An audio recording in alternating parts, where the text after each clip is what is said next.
Welcome to the State of the Nation, where we have decided that we needed to get some thoughts on what is going on in Venezuela with the capture of Nicolás Maduro and the change of politics in America, doing some things that we thought we've gotten so unused to seeing this kind of action in the world. We thought I needed some help in breaking the situation down.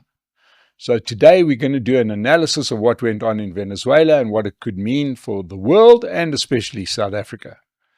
So before we get into today's interview, I would like to thank our partners and sponsors, Pace Car Rental, that keep us on the air.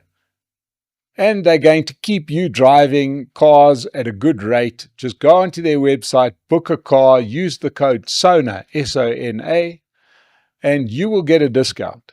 So support Pace Car Rental because they support us, and we will keep information flowing to you.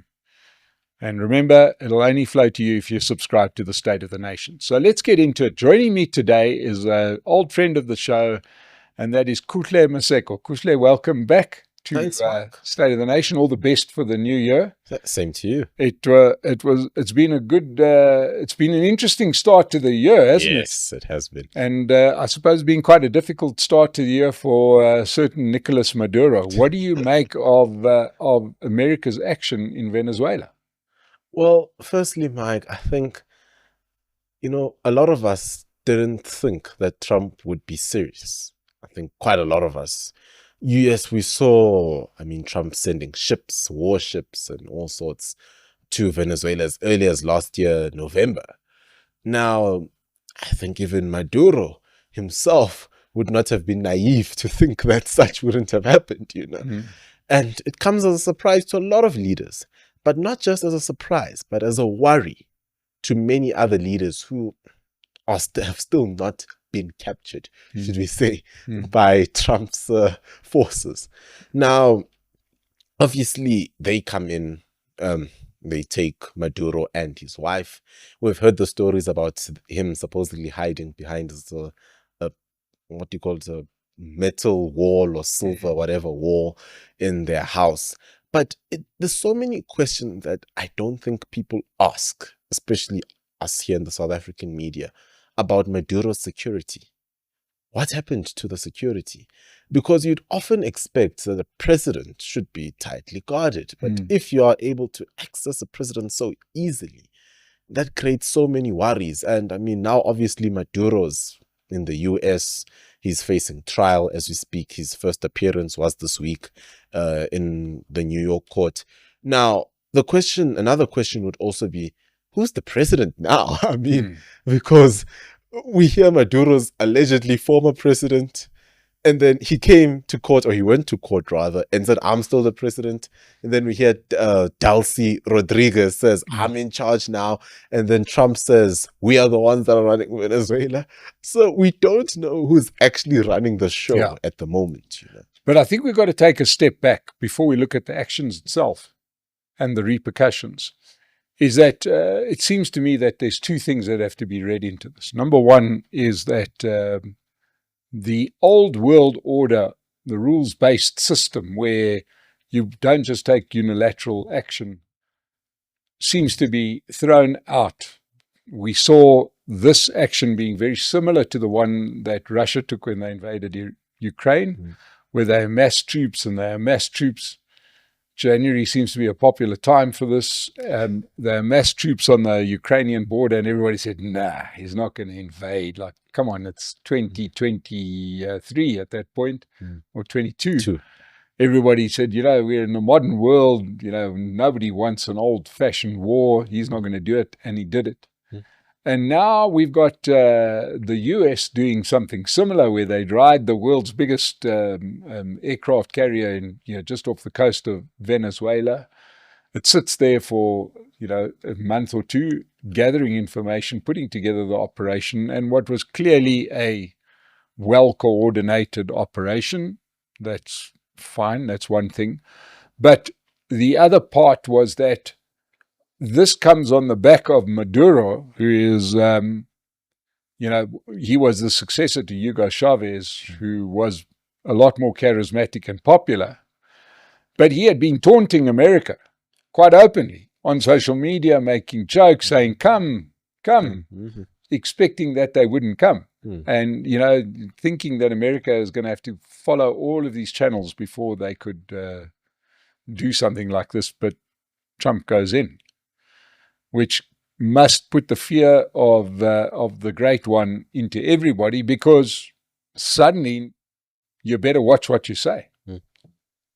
Well, Mike, I think an important thing to remember is Trump finds himself being a leader for a very powerful country that pours in billions of US dollars into the UN, into WHO, into all these international and intercontinental organizations such as NATO and all sorts.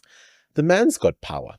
The man realizes that, in fact, a lot of people are surviving based off my US dollars. He realizes it. And the moment he realizes the power that he sits with, that I'm the guy that actually has got the money, I've got the check, you want the check, I'm the one with the check, I will do as I want to do.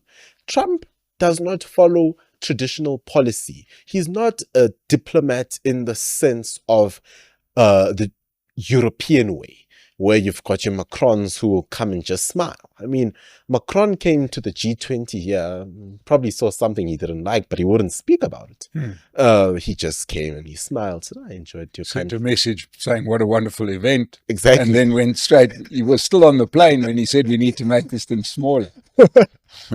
So, you send it to Cyril, oh, nice message. But I kid you not, if Trump came to South Africa for the G20, that wouldn't be the same message. Trump would probably go and look for some reason to complain. I don't know. He would say he passed Alex and he saw a shanty town. I don't know. So those are the key things that people need to understand, that there is no formula to dealing with Trump. There is no, we'll deal with Trump by doing 1, 2, 3. Or you know what, if we are right, or okay, let's stop this, perhaps Trump will like us. No, that's not the formula. The bottom line is the man runs his country the way a business runs a country.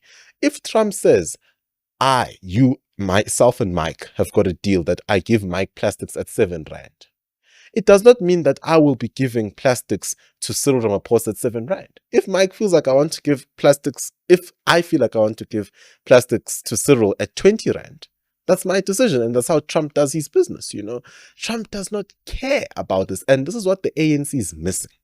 You cannot deal with such a person as if you're dealing with a Macron or Sir Keir Starmer, because they don't have the patience to entertain a lot of the nonsense that you do. One of the big miscalculations I think a lot of people have made was there was that feeling when Trump won the election that he's a one-term president, that he wouldn't have a lot of power, not a lot of time, but in many ways that's been the power. He doesn't have to worry about re-election because he can't be re-elected. He has got limited time in which to act, so he is acting in light speed on everything because he only has 4 years to do whatever he wants to do. But it does upend stuff. I mean, the big question is, how do you suppose Vladimir Zelensky in Ukraine would have analyzed the situation? I mean, Vladimir Zelensky, he probably looks at this, and there's a lot of questions now, that goes through a guy's head like Vladimir Zelensky, looking at, okay, Maduro's gone, his allies never stepped in, to assist him. Zelensky has, number one, been through the war with Russia with 2 presidents, with Biden and Trump, right? He has gone asking for checks from different administrations all over the world. Please give us military equipment, give us funding. We need this money to defend ourselves from Russia. And he has gotten the funding where he had gotten the funding from at that point in time. But Zelensky will probably be looking at this, and I hope I wouldn't be wrong in saying that Zelensky would want to go back to the negotiations table with Trump. Yeah, look, there's another part to this that's saying that in the case of Zelensky, I've been Absolutely. I think Russia overstepped that line because I think it made no sense in their invasion. And I'm not a huge fan of either action, to be honest. But obviously his natural allies are Europe, and they have stepped in to give him the money and the support. So that war is going to carry on. It's not going to carry on with the American support the way it was. They'll sell them arms as long as the check doesn't bounce. So I can see that happening. But you mentioned inside there that in your answer that certainly amongst the Maduro, in some of his taunting of America, some of the calculation that was done, we know that the country has got massive investments from China. It's got massive investments from Russia. And the idea was clearly that if America ever posed a real threat, those countries would come to his aid. And the silence couldn't be more deafening. Mike, I think one of the key things that we need to raise here is Maduro honestly and genuinely believed that that Beijing would be there. He believed that the same soldiers that Kim Jong-un sent to go and fight alongside the Russians in Ukraine would be sent to Venezuela the moment Trump comes swooping in. He believed that Moscow, the Kremlin, is going to come to his aid. He genuinely believed that, these guys are out here to look after me. No one is going to attack me. He even believed in South Africa that the global South is still intact, so the alliance is strong. But tell you what did he get? I probably don't think he even knows that a statement was written. I don't think he's got access to TVs wherever he is. But all he got was statements. Everyone is sending strongly worded statements. No one is walking in. No one is saying, okay, we are now going to attack you till you bring back Maduro. No one has said that. I mean, we have not heard the Kremlin saying that we're going to be sending soldiers now to Venezuela to come and restore order because Maduro's gone. And bring back Maduro, then we'll go. No one is doing that. And it's an important message, not just to Maduro, especially now, the beginning of this year, what we've seen in Iran with the protests. No one is going to Tehran. I mean, we even forget that Tehran is an issue because of Maduro.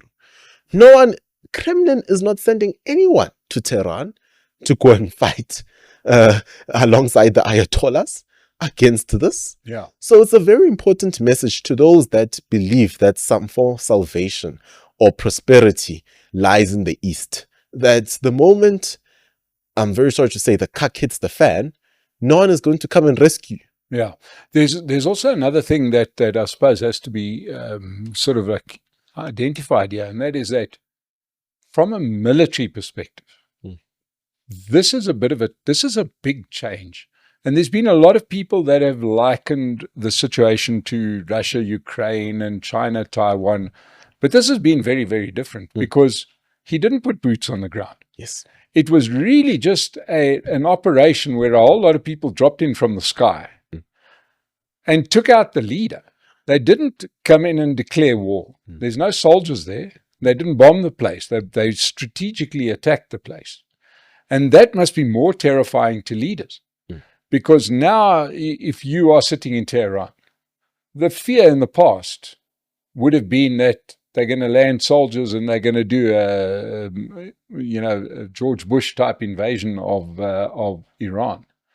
No, they're probably going to come in there and take out the war cabinet and the Ayatollahs. And that is very hard, given how surgical this operation was. That could be quite a terrible way to live your life. True, it is. Mike, I can tell you a lot of presidents and leaders around the world, I mean, you can see it through the statements that were sent out, fear them facing a similar fate. And they fear that because, let's take Nigeria with the Christians. I mean, we never spoke about that, but the bombings that happened in Nigeria late last year, late December, was now there's this reality and just this remembering that, by the way, the Americans can actually come and deal with us if they really wanted to, And a lot of leaders find themselves now sitting now and realizing that, oh gosh, guys, we've got to somewhat rally together, because Trump has said, he has said it, not that I'm making accusations here. He has said that Colombia should watch out. He literally said the president of Colombia, who's making drugs, should watch out.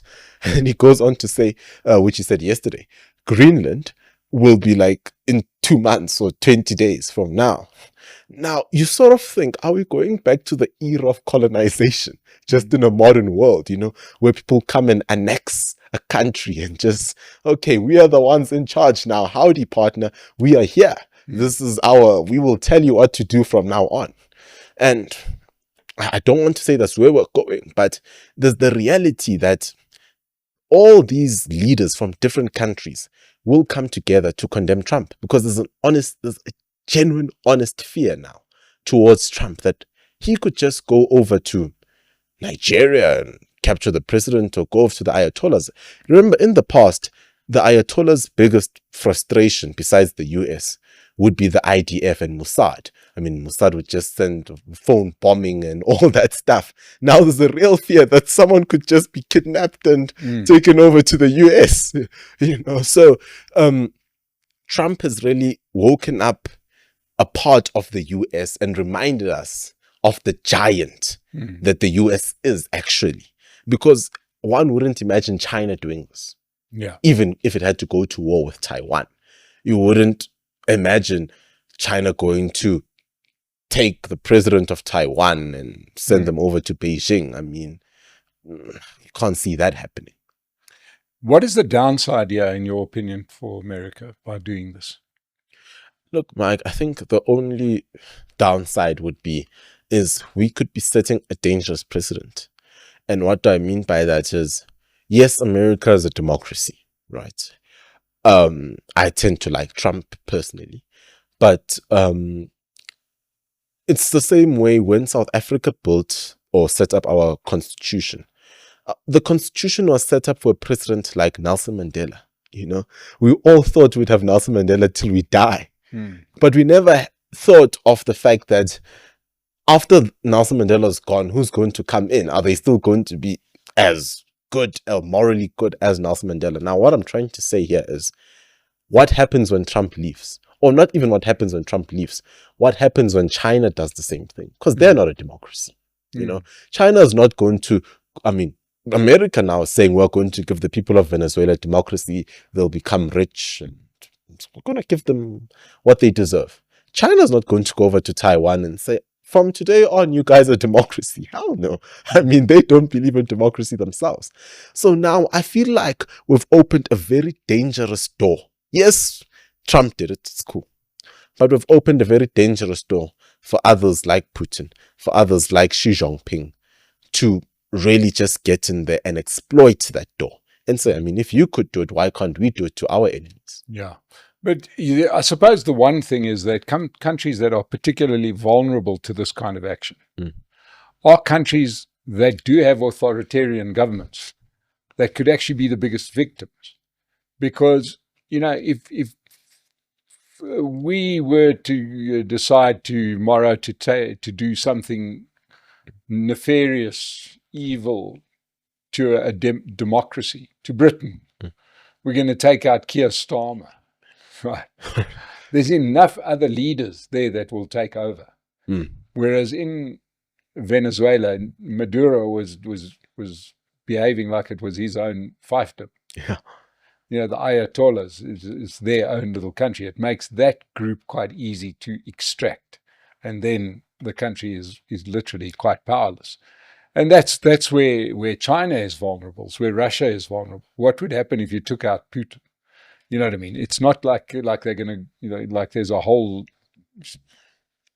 sort of group of leaders. Well, everybody doesn't lead on purpose because they don't want to fall out of windows. Well, Mike, just to highlight this, I think the world in general, and okay, I'll be careful of saying the world in general because it's a bit of a blanket statement, but quite a lot of countries, including South Africa, you tend to think to yourself, who can do this job?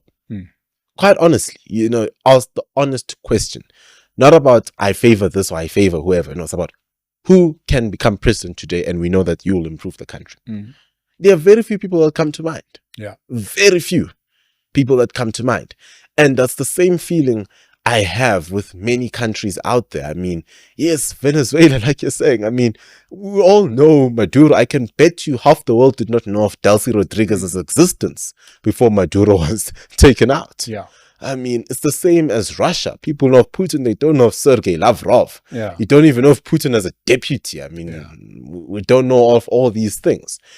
And it's the same way we feel about China and many other countries, that there is a lack of leadership, right? That if such action really just does happen, that one day Putin rolls over and dies, who's going to go and become his successor, you know? Now let's turn the attention back to South Africa, because obviously I would imagine the union buildings were quite noisy in the last couple of days, because South Africa has placed themselves firmly in the world of China, Russia, Iran, Venezuela, Cuba. Yes. Right. And now this action happens.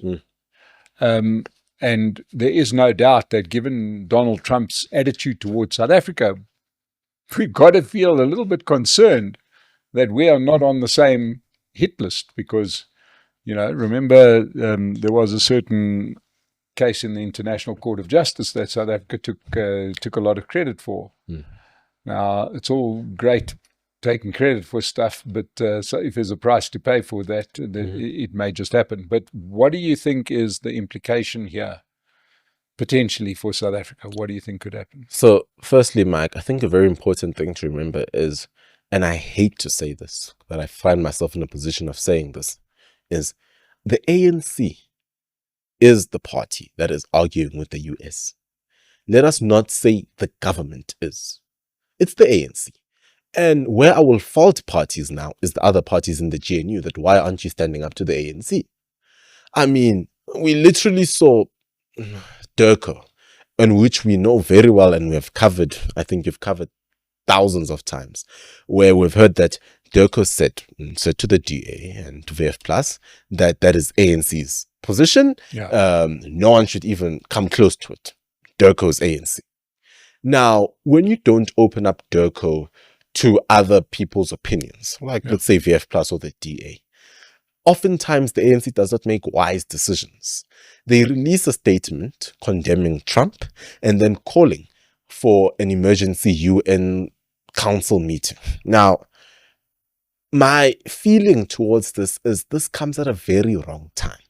We are asking Trump, well, literally the same guy that we're saying we should go and be discussing or drinking tea over, we're asking him to please allow us back into AGOA. Please don't increase tariffs on us. Please don't do this. I mean, we've got so many issues besides Venezuela, which I will go on to say, how many South Africans live in Venezuela for us to be bothered by Venezuela? How much did Venezuela ever invest in South Africa, even under Hugo Chavez, for us to be bothered by Venezuela? These are the practical questions that countries like India, who understand international relations, ask themselves before even picking a side, if they had to pick a side. Now, we pick sides. And I would like to say to South Africans, I don't see Trump coming in to South Africa and, I don't know, taking Ramaphosa and off they go. I mean, wherever they go to. I don't see that happening. Trump's punishment, or the punishment he has set for South Africa, is an economic punishment. And we need to understand that. And I don't think the ANC understands that. An economic punishment of, we will continue withdrawing our investment. The more you push us to do this, the more we'll cut, the more we'll do all sorts. The bottom line is, Mike, and this is a hypothetical example which I think played out in Iran, which could possibly play out in South Africa if the ANC does not watch out, is what does the American government do? We cut PEPFAR, we cut USAID, we cut all these important things. We know that the South African government can't take care of the hospitals because 90% of our public hospitals are a mess. People give birth on the floors and all sorts. Now, the idea would be, now that we have cut PEPFAR, USAID, and all these other things, right? You guys don't have ARVs, a percentage of you. Oh, now we're taking away investment. Jobs are gone. AGOA, it's difficult to trade. Mike, this is all the ingredients of creating a civil unrest. among citizens against the government. Because the last thing that a government wants is citizens that hate the government. And that's what you're seeing in Iran. That's what you're seeing in Venezuela. And that only leads to one thing, especially if they realize that the parties that are in the GNU, that if they realize that you guys are not going to stand up to the ANC and deal with the ANC, that means we as the citizens will be forced to stand up. Yeah. And that's where it's going to go to. The one thing that could escalate this to more than just economics is if we keep on being the diplomatic front for the countries that we are. Useful idiots. The useful idiots. Yes. Right. If we're the country that takes people to the ICJ as proxies for the other countries that are part of the same group. And it looks like we're rushing to do the job again in calling for a special UN meeting. It's falls into the category of let somebody else do that. We don't really have a dog in this fight. The president had to, we've got to remember our place. Just over the festive season, I think the president had to, hire a microlight to get to Mauritius, because his own plane doesn't work.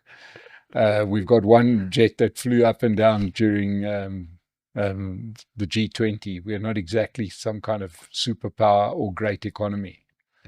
And if we're going to keep fronting, we could be putting ourselves in harm's way.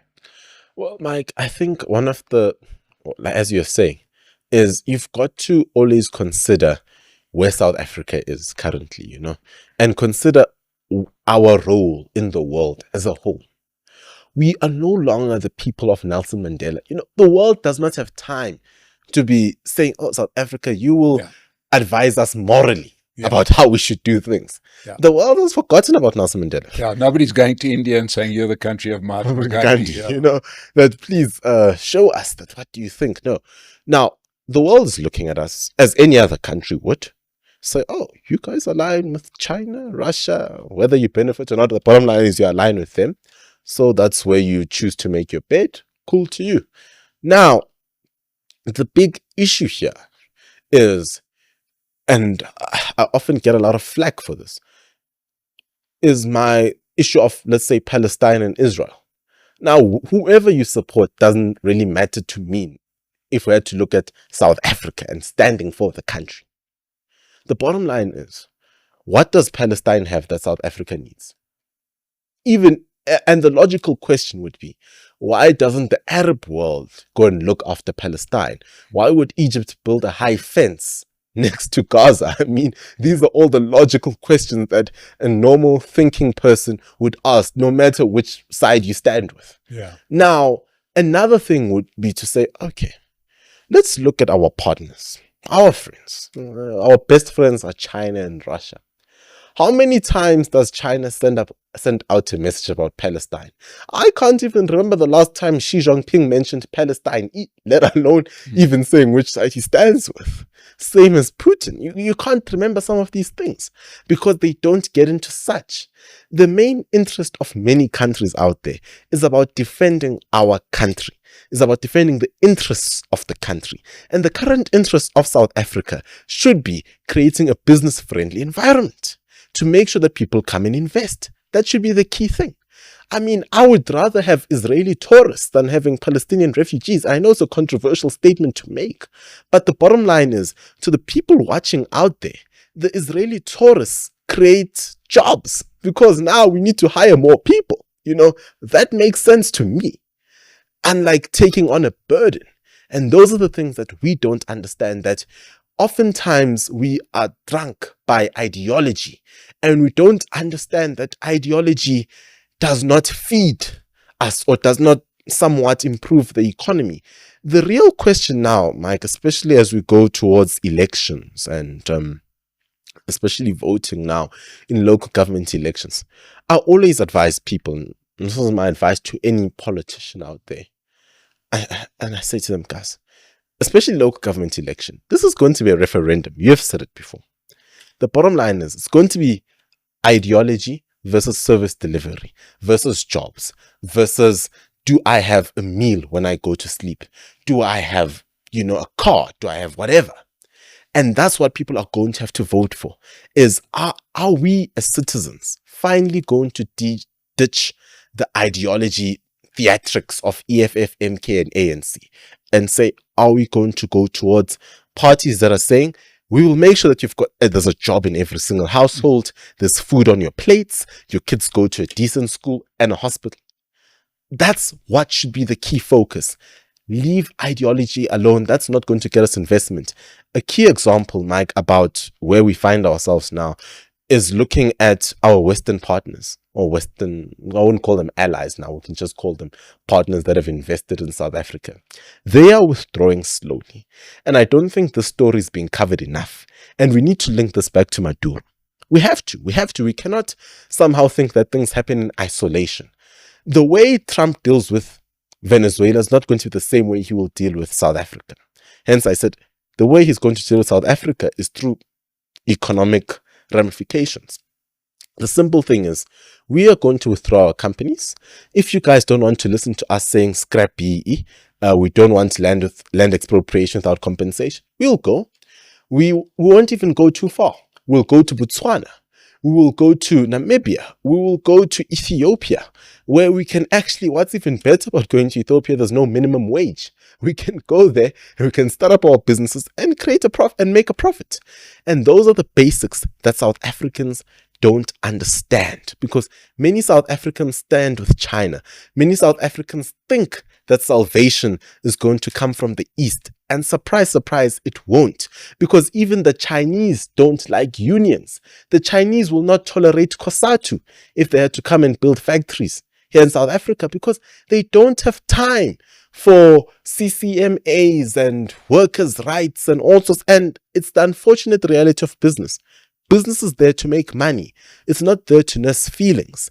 And that's where I think the long and short answer of this is where I think the ANC has unfortunately fooled the majority of South Africans into thinking that the world is a socialist world where we have to value everyone's opinion and you need to have an opinion over every situation. We can't. Yeah. Well, ladies and gentlemen, I think a couple of nights ago, Maduro was sitting there trying to get through to his allies in China and Russia to say the Americans are coming, please help, but no one was answering the phone. We've just got to hope that we don't find ourselves in the same position. The world has changed. We've got to change with it. These are ongoing, it's an ongoing situation. We'll keep it covered here on the State of the Nation. We hope that this helps you to understand the situation better. If you've enjoyed it, let us know in the comments below. If you've got any comments, let us know that as well. But in the meantime, subscribe to the State of the Nation, support Pace Car Rental, and we'll see you again on the State of the Nation. To Kuhle, thank you for joining us. Thanks, Mike. Everybody out there, thank you. We'll see you again soon.